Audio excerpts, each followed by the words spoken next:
செம்பருத்தி செம்பருத்தி பூவ போல பெண்ணொருத்தி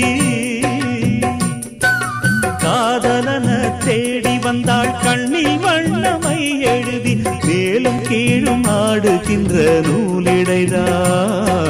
மீண்டும் மீண்டும் நான் படிக்கும் நூலகம்தான் நாளெல்லாம் மீண்டும் மீண்டும் நான் படிக்கும் நூலகம்தான்